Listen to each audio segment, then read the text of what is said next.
பஷ்யத்சு சூரிஷு சதா பரமம் பதந்தே தேவ்யா ஸ்ரீயா சஹவசன் பரயா விபூத்யா யோகேன யோக நிரதைஹி பரிமிருக்யமானஹ கிம் துவம் விரஜேன நவநீத மகோவ்யமுஷ்ணாக. கூறத்தாழ்வான் அதிமானுஷஸ்தவங்கிற பிரபந்தத்திலே கண்ணன் ஏதற்காக வைகுந்தத்திலிருந்து கோகுலத்துக்கு இறங்கி வந்தான் கேள்விகளாக அடுக்குகிறாள். பஷ்யத்சு சூரிஷு சதா பரமம் பதந்தே, நித்த சூரிகளாலே நீ ஸ்ரீவைகுண்டத்தில் தினம் வணங்கப்படுகிறாய். தேவ்யா ஸ்ரீயா சஹவசன் பரயா விபூத்யா, ஸ்ரீதேவி பூதேவி நீளாதேவி நாச்சிமாரோடே கூட அங்கு எழுந்தருளி இருக்கிறாய். நித்த சூரிகளும் முக்தர்களும் உன்னை வணங்குகிறார்கள். அந்த வைகுந்தத்தை அடையணும், அப்படி இருக்கிற பெருமாளை சேவிக்கணுங்கிறதுக்காக யோகேன யோக நிரதைஹி பரிமிருக்யமானஹ, யோகிகள் பூலோகத்தில் இருந்துட்டு ஆயிரக்கணக்கான வருடங்கள் தவம் புரிந்து அந்த இடத்தை அடைவோமா, அவர் எங்க இருக்கார்னு தேடிக்கொண்டிருக்கிறார்கள். யஜ்ஞேன தானேன தபசா அநாசகேன பிராமணாக விவிதிஷந்தி தமேதம் வேதானு வச்சனேன விவிதிஷந்தி. உபனிஷத்து கூறுகிறது, யஜ்ஞம் பண்ணி யாகம் பண்ணி தவம் பண்ணி எத்தனையோ பண்ணி பட்டினி கிடந்து பெருமானை எங்கு சேவிப்போம்னு தேடின்னு இருக்கா. ஆனா நீ என்ன பண்ணிட்ட தெரியுமா, இந்த யோகிகள் தபஸ்விகள் அனைவரும் உன்னை தேடிக் கொண்டிருக்க நீ செய்தது கிம் துவம் விரஜேஷு நவநீத மகோவ்யமுஷ்ணாக, அங்கிருந்து விரஜபூமிக்கு கீழே இறங்கி வருவாயா, அங்க ஆறும் பார்க்காத போது தவழ்வாயா, தவழ்ந்தவன் தளர்நடையிட்டு நடப்பாயா. இதெல்லாம் ரொம்ப ஆச்சரியமா இருக்கே. நீ என்னமோ இவர்கள் திருடறத்துக்காக கீழே இறங்கி வந்தியாமே. ஆழ்வார் அப்படியே தமிழ்படுத்தினார். சூட்டு நன்மாலகள் தூயனவேந்தி விண்ணோர்கள் நன்னீராட்டி அந்தூபந்தரா நிற்கவே ஆங்கு ஓர் மாயினால் ஈட்டிய வெண்ண தொடுவுண்ணப்போன் திமிலேற்று வன்கூன் கோட்டிடை ஆடின கூத்து அடல் ஆயர்தம் கொம்பினுக்கேன்னு ஆழ்வார் பாசுரம். நீ என்னோ ஸ்ரீவைகுண்டத்தில் இருந்தாய், இறங்கி வந்திருக்க வேண்டியதே இல்லை. ஆனா அவ அத்தனை பேர் கண்ணுலையும் மண்ணை தூவிட்டு வேணும்னு கோகுலத்துக்கு இறங்கி வந்தது எதற்கு தெரியுமோ, வெண்ண திருடுறதுக்காக, தவழ்ந்து தளர்நடை இடுவதற்காக, கடைசியா நப்பின்ன பிராட்டியை கடிமணம் புரிவதற்காக. ஆக எம்பெருமான் அவதரித்ததே வெண்ண திருட. வெண்ணையை திருடணும்னா வீடு வீடா போகணும்னா நட பயிலணும். இன்னைக்கு நாம பார்க்க போறது கண்ணன் எப்படி நடந்தான்கிற அழகான செய்தியை பெரியாழ்வார் சாதிக்கிறார். தொடர் சங்கிலிகை சலார் பிலாரென்னு தூங்கு பொன்மணி ஒலிப்ப படுமும்முத புனல் சோர வாரணம் பையனின் நூறுவது போல் உடன்கூடி கிங்கிணி ஆரவாரிப்ப உடைமணி பரகரங்க தடந்தாளினை கொண்டு சாரங்கபாணி தடர்நடை நடவானோ. சாரங்கபாணி பெருமானே, ஆழ்வார் சாரங்கபாணின்னு கூப்பிட்டுக்கிறார். நம்ம திருக்குடந்தை 6ஆம் சாரங்கபாணியே தான். பெருமாள் ரொம்ப ஆச்சரியமா நட பயில்றார் இல்லையோ. எந்த ஊர்ல வேணா போங்க, பெருமாளுக்கு கொடை போடுறது முக்கியம், நட போடுறது முக்கியம். கொடையை போட்டுண்டு நட போடுறது இன்னும் அழகு. ஏசல் கண்டருளுதல் என்னும் வையாளி கண்டருளுதல் என்னும் பெருமாளுக்கு இது அடிக்கடி நடக்கும். வேகமா எழுவார், சக்கரவட்டமா சுத்துவார், குதிரை வாகனத்தோட இப்படி அப்படி ஏசல் பண்றார், கோண வையாளிலாம் நடத்துறார். இது ஒன்னொன்னு ஒரு திவ்யதேசத்துல இந்த நடைக்கு எவ்வளவு அழகு. அதெல்லாம் வளர்ந்த பெருமாள் நடந்தது. ஆனா நம்ம கண்ணன் இப்பதான் மெதுவா நட பயில்றதுக்காக ஆரம்பிச்சிருக்கார். தவழ்ந்தது முடிஞ்சு போச்சு, ரொம்ப முழந்தாள் செவந்து போச்சு, இனிமே முட்டி செவக்க நாம கூடாது. திருவேங்கடமுடையான் தன்னுடைய இடது முழந்தாளில் இடது திருக்கையை வைத்து உன்னுடைய சம்சாரம் என்னும் பெருங்கடலை உன் முழந்தாளளவு வற்றடித்து கொடுக்கிறேன், என் திருவடிகளை சரணமாக பற்று என்று சொன்னாரோ இல்லையோ. நாமே திருவடியை சரணமா பத்தி அவர் முழங்காலை எதிர்பார்த்துட்டு இருக்கோம். நம்ம முழங்கால் அளவு சம்சாரம்ங்கிற கடல் வற்றணுங்கிறதுக்காக அந்த பெருமானுடைய முழங்கால் செவந்து போடுத்துன்னா நம்மால தாங்க முடியுமா? பெரியாழ்வார் யசோத பாவனையில பாடுறார். சீதக்கடலுள் அமுதன்ன தேவகின்னு 21 பாசுரங்கள் பெரியாழ்வார் திருமொழியில். தொட்டில் யசோத குழந்தைய போட்டுட்டு ஊர்க்காரால கூட்டு பேதக்குழவி பிடித்து சுவைத்து உண்ணும் பாதகமலம் வந்து காணீரே. கண்ணனே தன்னுடைய திருவடி எடுத்துக்கிறார். கராரவிந்தேன பதாரவிந்தம் முகாரவிந்தே வினிவேசயந்தம் பட்டஸ்ய பத்திரஸ்ய புட்டேசயானம் பாலம் முகுந்தம் மனசாஸ்மராமி. தன்னுடைய திருக்கையே ஒரு தாமரை, திருவடி ஒரு தாமரை, திருவாய் ஒரு தாமரை, ஒரு தாமரையான கையாலே தாமரையான திருவடி எடுத்து தாமரையான வாயில சேர்த்துன்னு படுத்துட்டு இருக்காரே. எதற்காக பெருமாள் இப்படி சேனிச்சுருக்காருன்னா, இந்த திருவடி நம் அடியார்களுக்கு எவ்வளவு இனிப்பா இருக்கு, அது நிஜமாவே இனிப்பா இருக்கான்னு நாம டெஸ்ட் பண்ணி பார்த்துருவோம். அப்படிங்கிறதுக்காக அந்த திருவடி எடுத்து தன்னுடைய வாயிலேயே போட்டு இருக்கார் போல் இருக்கு. அந்த சிறு பஞ்சி திருவடி, அந்த திருவடிப்படி இனி நடக்க தொடங்குகிறான் எம்பெருமான். நடந்ததே ஆச்சரியம். நடந்த கால்கள் நொந்து போயிடாதா? நடந்த கால்கள் நொந்தவோ நடுங்க ஞான மேனமாய் இடந்தமை குறுங்கவோ விலங்குமால் வரச்சுரம் கடந்த கால் பரந்த காவிரிக்கரை குடந்தையுள் கிடந்தவார் எழுந்திருந்து பேசி கேசனேன்னு ஆழ்வாருடைய திருமணிசி ஆழ்வாருடைய பாசுரம். சாரங்கபாணி தளர்நட நடவானோ தொடர் சங்கிலிகை சலார் பிலார் என்ன. கண்ணன் நடக்க ஆரம்பிக்கிறார். அப்ப என்னென்ன சத்தம்லாம் வருது பாருங்க. குழந்தை நடக்கிறச்சே காலை முதல்ல தப்பு தப்புன்னு வச்சு நடக்கும் இல்லையோ, அதுவே ஒரு தனி சத்தம் வரும். காலை தட்டுன்னு வச்சு அது அப்படியே ஏதோ ஒத்தி ஒத்தி நாட்டியக்காரா சத்தமாட்டம் சத்தம் கேட்கும். தொடர் சங்கிலிகை, இடுப்புல நிறைய சங்கிலி போட்டு விட்டுருக்கா. அரைக்கொடி, அரைஞான் கொடி. கைகளில் இந்த பக்கம் சதங்கை, கால்களில் சதங்கை. கையில் போட்டுட்டு இருக்கிற சதங்க வளையல், குழந்தைகளுக்கு வளையல் மொட்டு வளையல் ஒன்று போட்டுருவா. அதுக்கப்புறம் முறுக்கு வளையல் போடுறா. அதுக்கப்புறம் சலங்க வளையல் போடுறா.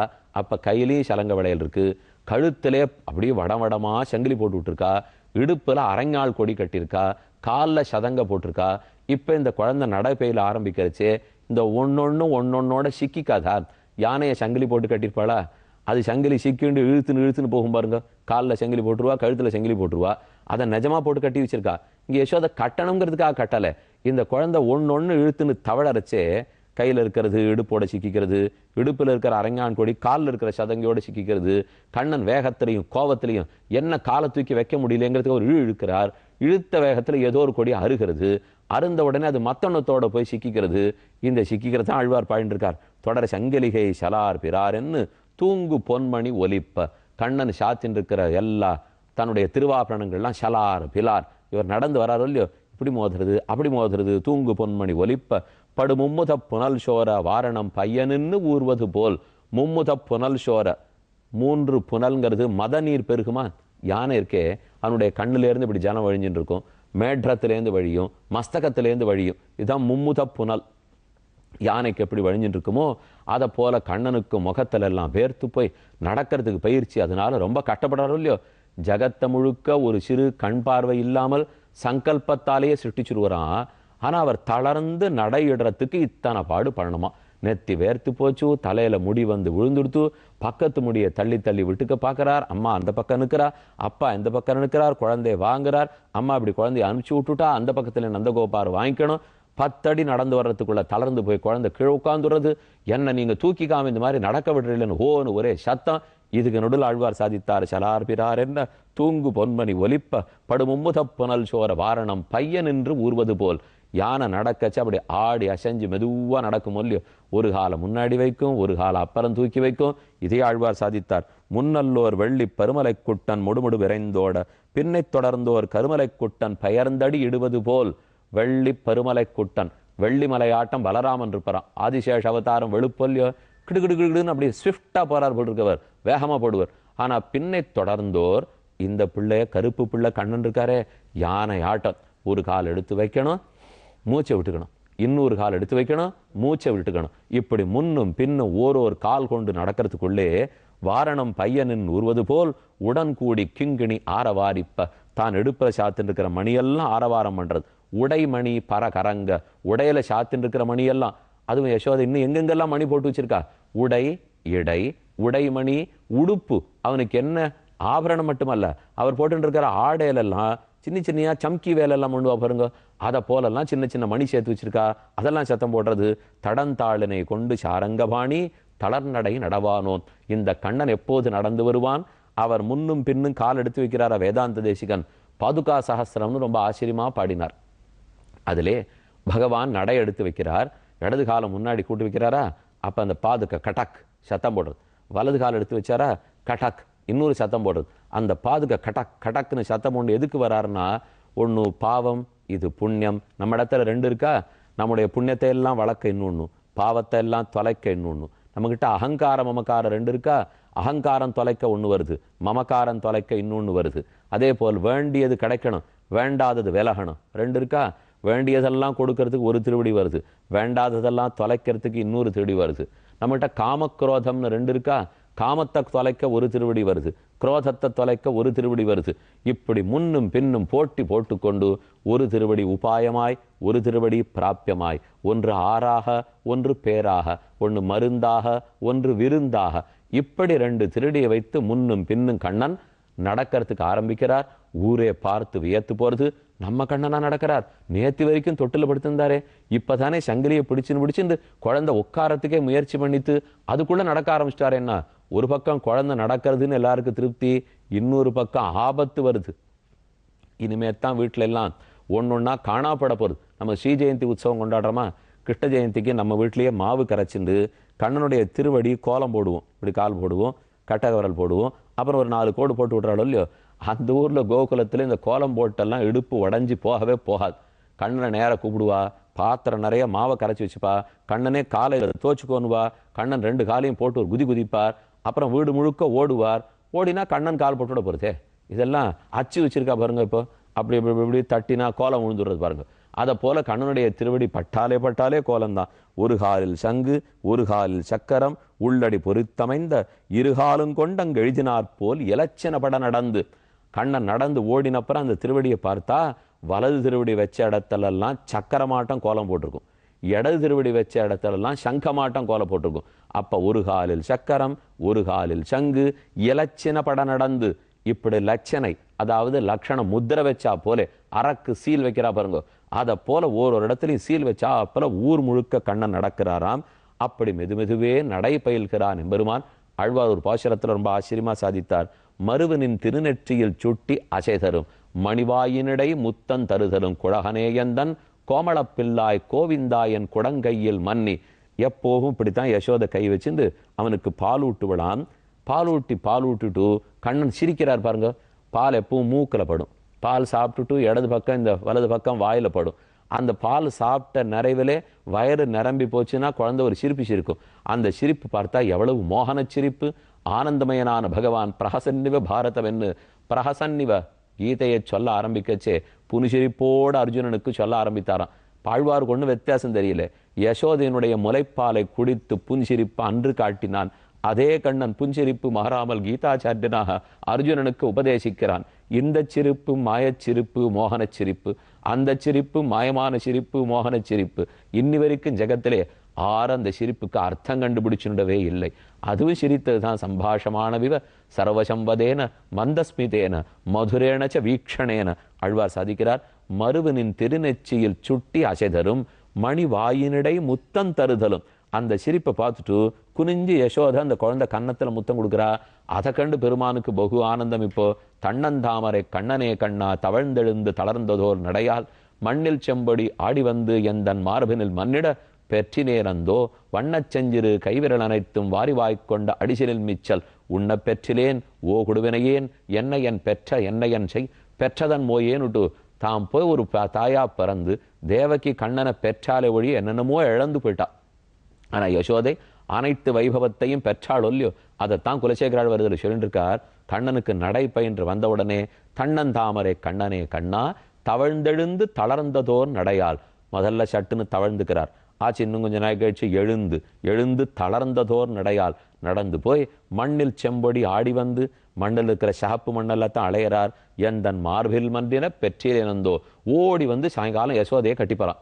அவள் ஒரு நாளும் புதுசா பட்டுப்படவை வாங்கி வச்சு கட்டியிருந்தாளா. கண்ணன் வந்து செம்படியோட சேர்த்து உடம்பெல்லாம் அழுக்கு, புடவையத்தை அழுக்கா போச்சு. அந்த நாள்லாம் சட்டுன்னு துவைக்கிறதுக்கு ஒன்றும் வழி கிடையாது போல் இருக்கு. அவ பார்த்தா இனிமே இந்த குழந்தை இப்படி வந்து கட்டின்னு தான் என் உடுப்பு என்ன ஆறுது அப்படிங்கிறதுக்காக ரொம்ப சாதா புடவையா கட்டிக்க ஆரம்பிச்சுட்டா. கண்ணன் போய் அலைஞ்சிட்டு திரும்பி வந்துவார். வந்து பட்டுப்புடவை இல்லைன்னு உடனே கட்டிக்கவே மாட்டார நின்றுடு வரான். நான் தான் நீ கட்டிண்டா அழுக்கானாலும் பரவாயில்லைன்னு சாதா புடவை கட்டின்னு இருக்கேன்னு இல்லையோன்னா நான் படணும் அழுக்காகணும் பட்டுப்புடவை வீணா போகணும். அதுதான் எனக்கு பிடித்தமே தவிர அதென்ன நான் கட்டிண்டு அழுக்காக கூடாதுன்னு என்னை விட புடவைக்கா முக்கியத்துவம் இப்போன்னா. அவ அப்படியே ஓடி போய் அள்ளி வாரி அணைத்து கொண்டாள். பாசனம் உன்னையும் ஒக்கலையில் கொண்டு தமிழ் மருவி ஊர்த்தோர்த்தியும் டேர்ன் போட்டு வச்சுட்டு இருக்காளாம்.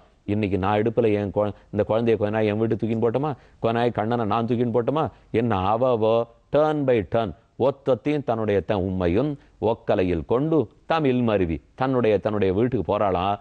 போயிட்டு அவனோட என்னென்ன வைபவமோ என்னென்ன அனுபவிக்கணுமோ எல்லாம் குழந்தையோட விளையாடுவா பெண்கள்லாம். அதுக்கப்புறம் கொண்டு ரொம்ப ஜாகிரதையா யசோதை வீட்டில் விட்டுடுவா. அதைத்தான் சொல்றார் ஆழ்வார். மண்ணு அதாவது திருமண்ணு குறுங்குடியாய் வெள்ளரையாய் மதில் சோழமல கரசே கண்ணபுர தமுதே என் அவலம் களையாய் உன்னையும் ஒக்கலையில் கொண்டு. ஒக்கலைன்னு ஒரு சொல்லு இருக்கு. ஒக்கல்னுட்டு நீங்க ஆழ்வார் திணறி பாண்டிய நாட்டு பக்கம் போனீங்கன்னா ஒக்கலைன்னா இடுப்புன்னு அர்த்தம். நம்ம இந்த வடப்பக்கம் தொண்ட நாட்டு பக்கம் பல்லவ தேசத்துல பார்த்தீங்கன்னா அது ரொம்ப தெரியாது. ஆனா ஒக்கல்ல வச்சுன்னு போனியா, ஒக்கலையில வச்சுன்னு போனியானா இடுப்புல வச்சுன்னு போனியான்னு அர்த்தம். உன்னையும் ஒக்கலையில் கொண்டு என பெரியாழ்வாரே பாண்டிய தேசத்தவர் சிவல்லிபுத்தூர்காரர் இல்லையோ அதனால தான் அப்படியே பாடுவிட்டார். அப்போ ஒருத்தொருத்தையும் இடுப்பில் வச்சுன்னு போகிறதுக்கு ஆசை. கண்ணனும் இடுப்பில் உட்கார மாட்டேங்கிறார். வீல் வீல்னு குழந்தை கத்துறது.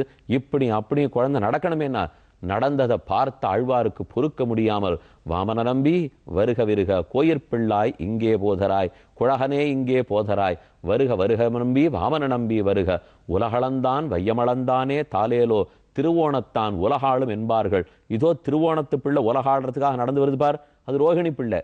ஆனால் திருவோணம் சவணம்ங்கிறது விஷ்ணுவுக்கு பொதுவான நட்சத்திரம். இப்படி கண்ணனை அனைவரும் ஆர்ப்பரித்து கொண்டாட நடக்கிறதுக்கும் கத்துனுட்டார். நடக்க ஆரம்பிச்ச அப்புறம் கால் சும்மா இருக்குமா? ஒரு வீடா போச்சு. வெண்ணையை திருட ஆரம்பிச்சது. நன்னா கட்டி வச்சு உதைக்கிறதுக்கு ஆரம்பிக்கிறா. இனி வெண்ணெய் திருடிய கண்ணனை சேவிப்போம். ஒரு அறிவிப்பு. ஏப்ரல் மாதம் 15, 16, 17 ஆகிய 3 தேதிகளில் திருநெல்வேலியில்